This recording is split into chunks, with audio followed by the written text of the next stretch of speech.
സാബറലിന്റെ ആദ്യത്തെ ലൈലാൻഡ് വണ്ടിയാണ്. ആദ്യത്തെ ലൈലാൻഡ് വണ്ടി. ഫസ്റ്റ് ഒരു ട്രിപ്പ് നമ്മൾ വന്നു, ഏകദേശം 500 കിലോമീറ്റർ ഓടി വന്നപ്പോഴത്തേക്കും ഒരു എക്സ്പീരിയൻസ് ഒന്ന് ജസ്റ്റ് എക്സ്പീരിയൻസ് ഞാൻ ഇന്നലെ പറഞ്ഞില്ലേ, നമ്മളിപ്പോൾ 500 കിലോമീറ്റർ വെച്ച് ഇത് ചെയ്യാൻ പറ്റില്ല. പക്ഷെ വണ്ടി ഇതുവരെയൊക്കെ ഓടിച്ച് വന്നതിന്റെ സുഖം വെച്ച് നോക്കുമ്പോൾ ഞാൻ മറ്റേ ബെൻസും ഇത് വെച്ച് ഓടിക്കുമ്പോൾ ബെൻസ് 14 ഓടിച്ചിട്ടുണ്ട്, പാലോട്ടുള്ള വണ്ടി ഓടിച്ചിട്ടുണ്ട്. ഓടിക്കാൻ സുഖം ബെൻസ് തന്നെയാണ്. ഇനി നമുക്ക് ഇതിന്റെ ഓടി വരുമ്പോൾ മെയിൻ്റെനൻസിന്റെ കോസ്റ്റുകളും അതാണ് മെയിൻ്റെനൻസ്. അപ്പം ഇപ്പൊ ഇവിടെ വന്നപ്പോൾ ഒരാൾ പറഞ്ഞിട്ടില്ലേ, അപ്പം ഒന്നാമത്തെ കാര്യം മൈലേജ്, ആർട്ട് ബ്ലൂ, ഈ രണ്ട് ചെലവും കുറവാണെന്ന് പറഞ്ഞതിന്റെ ഒറ്റ പേരിലാണ് നമ്മളിപ്പോ ഇത് എടുത്തത്. അപ്പൊ ഒരു ട്രിപ്പിൽ തന്നെ 3 ബക്കറ്റ് ആർട്ട് ബ്ലൂ പറഞ്ഞെടുത്ത് ഇത് 2 മതി. അപ്പൊ അതിൽ തന്നെ ഒരു 1750 കണ്ട വിലയായി.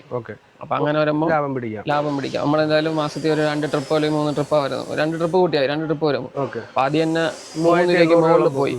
പിന്നെ മൈലേജ് വെച്ച് നോക്കണമെങ്കിലും നമുക്ക് ഒരു ട്രിപ്പിന്റെ പുറത്ത് ഒരു 10 രൂപ വ്യത്യാസം, എന്റെ കണക്കിൽ ഒരു 10 രൂപ ഇല്ലെങ്കിൽ ഒരു 8 രൂപയൊക്കെ വ്യത്യാസം വരാൻ ചാൻസ് ഉണ്ട്. അപ്പൊ അത് ഓടി നോക്കിയാലേ നമുക്ക് അറിയാൻ പറ്റുള്ളൂ.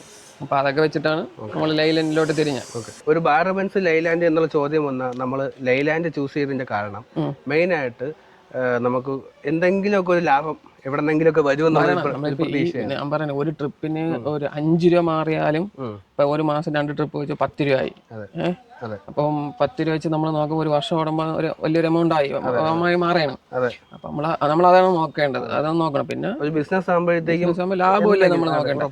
പിന്നെ ഞാൻ നേരത്തെ പറഞ്ഞില്ല, നമുക്ക് ഡ്രൈവറായിട്ട് നമ്മൾ വളർന്നത് ഒന്നുകൊണ്ട് ഡ്രൈവർമാരെ ഇതും കൂടെ വെച്ച് നോക്കുമ്പോൾ ആ സൗകര്യം നോക്കുമ്പോൾ നല്ലത്. അതൊരു മാറ്റമില്ല, നല്ല പക്ക. ഞാൻ പറഞ്ഞില്ല, നമ്മൾ 2020 വണ്ടി ഇരിക്കണം എന്ന് പറഞ്ഞില്ലേ, അതിലെന്ന് പറഞ്ഞാൽ ഇപ്പോഴും വണ്ടി സൈലന്റ് ആണ്. ഇപ്പൊ നമ്മൾ ഈ പുതിയ വണ്ടി എടുത്തിട്ട് പോലും വണ്ടി വരുമ്പോ ചെറിയ അടിയും പിടിയും ബഹളമൊക്കെ എനിക്ക് തോന്നുന്നു കെട്ടി വരുമ്പോ ഓക്കെ ആവുമായിരിക്കും, എന്നാലും നമുക്ക് ഒരു ഫീൽ ചെയ്യുന്നുണ്ട്. സൈലന്റ് അല്ല.